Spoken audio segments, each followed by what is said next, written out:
para envelhecimento meio precoce, né, o envelhecimento inicial, mas quando a gente for chegar no final dessa aula, dessa palestra, vocês começam a olhar isso de uma outra forma, tá? De uma forma funcional.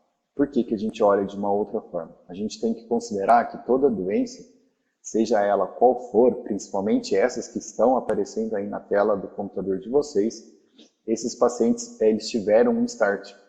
Eles tiveram que ter um start, eles tiveram que ter uma alteração, tiveram que ter a presença de citocinas inflamatórias interagindo a nível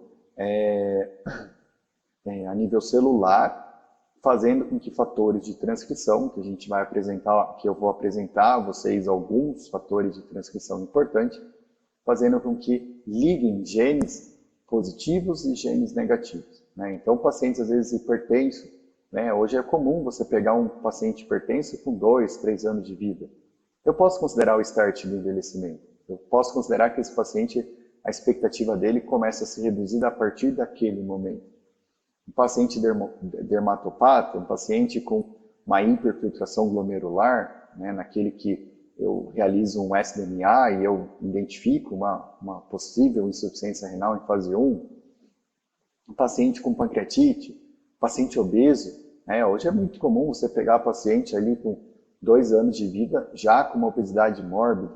Esse paciente está acelerando o seu processo de envelhecimento e está trazendo outras patologias associadas à doença que iniciou, a doença primária.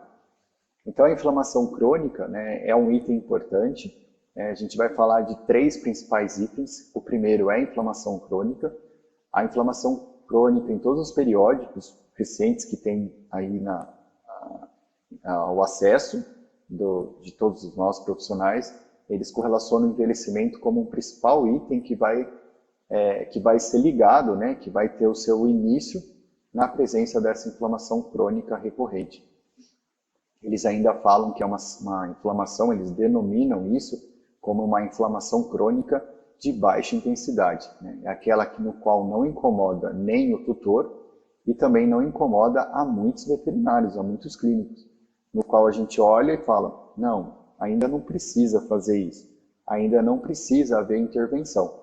Mas quando a gente começa a olhar com outro olhar, a partir de hoje, que é a medicina funcional, que é o que vocês estão tendo contato nesse simpósio, vocês vão começar a perceber que eu tenho interleucinas inflamatórias, né, interleucina 1, 4, 6, fator de necrose tumoral presente nesse paciente.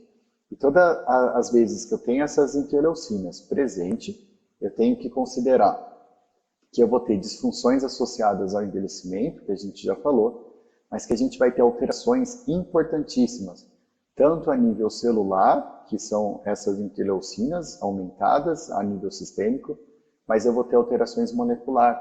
E a gente entra numa modalidade que não vai dar tempo de falar aqui, que é a epigenética. A epigenética é uma modalidade no qual uma disciplina nova, que a gente começa a ver interferência da nutrição, né? Então entra a nutrigenética, a nutrigenômica, e que o nutriente começa a interagir com o gene começa a interagir com o nutriente, e isso começa a dar starts bons e ruins. Né? E a partir daí você começa a ter alguns fatores importantes, como o NF-κB, é um fator de transcrição que na presença da inflamação crônica, que na presença de estresse oxidativo, que na presença de uma periodontite, no qual a gente olha e fala, está em nível inicial, moderado, médio, e no qual a gente olha e fala, não, ainda não é preciso ocorrer alguma intervenção. Não, precisa, né? Ali é um processo, um start poderoso, que a gente vai falar, para interleucinas. Essas interleucinas aumentadas, elas vão interagir. A gente sempre tem alguns cofatores celulares ali, que vão se ligar a essas interleucinas, que vai fazer com que ela chegue no RNA mensageiro e ele consiga passar essa informação lá para o nosso DNA. No DNA, a gente tem esses fatores adormecidos, e aí a epigenética, e esses fatores começam a ser ativos. E a gente começa a ver que alguns fatores, como o NF-κB, quando ele é ligado, ele começa a transcrever várias doenças. Né? E a partir daí, com essa nova modalidade, com a vinda do genoma, a partir do genoma veio nutrigenética, nutrigenômica, veio a epigenética agora, a gente começa a ver que esses nutrientes e essas células inflamatórias, tendo esse contato íntimo com o nosso DNA, ele pode ser tanto benéfico, mas também ele pode ser muito maléfico. Por isso que é importante a gente olhar esse paciente, seja ele um paciente com prurido, já numa fase jovem, né? A gente fala que dentro da dermatologia, dentro da medicina funcional, na dermatologia funcional, vamos dizer assim, esses pacientes com prurido, esses pacientes que se coçam muito, na literatura a gente já encontra que em torno de 40% até 60% dos cães têm hipersensibilidades alimentares. E a gente está olhando e está oferecendo aquela mesma dieta todo dia, e a gente talvez não está ligando, né, o tutor não está ligando o fato. Né, é a comida, né, a refeição do animal que está fazendo com que desencadeie. Pode ser que esse paciente seja tópico, e aí produto de limpeza também está trazendo isso. Mas o alimento é o maior antígeno que a gente tem. Então a grande maioria desses cães estão coçando, estão com coceira, estão com prurido, devido ao alimento que ele está recebendo diariamente. Ou aquele paciente ali com 2, 3 anos, já apresentando alguma alteração osteoarticular, perdendo o movimento, aquele paciente no sobrepeso, ou até já na obesidade, o paciente que já passou do prurido, e agora ele já começa a apresentar alopecia, né? Esses pacientes eu preciso olhar de uma forma que, a partir de agora, eu tenho inflamação crônica. Né? A inflamação aguda, ela é bem-vinda. É o exemplo que eu falo sempre dentro do consultório.